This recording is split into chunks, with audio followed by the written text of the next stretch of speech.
So this is part two of our discussions on the having clause in MS Access SQL environment. And this is the query from our previous session where we use the having on the count of the number of designations. But there's one thing which we didn't question in a previous session was that in a previous session I was using this designation count of designation equals to 3 instead of the count people here that I have given it the name.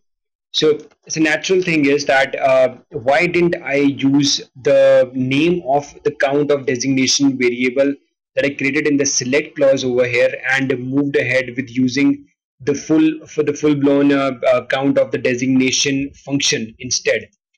The reason behind this problem is that is more of the way SQL is implied in MS Access. So, although these statements appear from select, from, group by, and having at the back end, select statement is not actually executed before the having statement itself. So it's a bit more on the technical side, which I have specifically reserved for the higher sessions, which are going to come at towards the near end of this whole course. But right now, it is we just need to keep in our mind that whenever we use the select clause and we have created up a new variable, we cannot use the name of the new variable in the having clause here. It will throw us an error, which I'm going to just show you.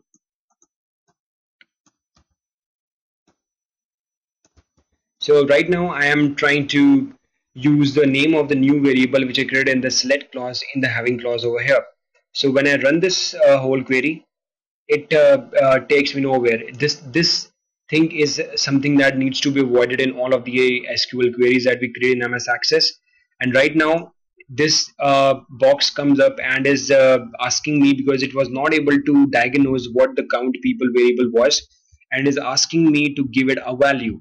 So if I were to give this 1 as a value, it is going to test that having 1 equals 3, which would imply that it's a false statement because 1 does not equal 3 and is not going to return me any results.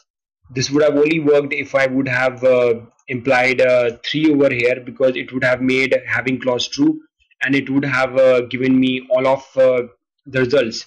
So we're going to have a thorough discussion upon the nature, the order in which these queries are executed at the backend in MS Access. But till right now, it's safe to know that, like I mentioned previously, whenever you using something a variable in the having clause, you need to avoid using the alias that you have given to a new variable which you created.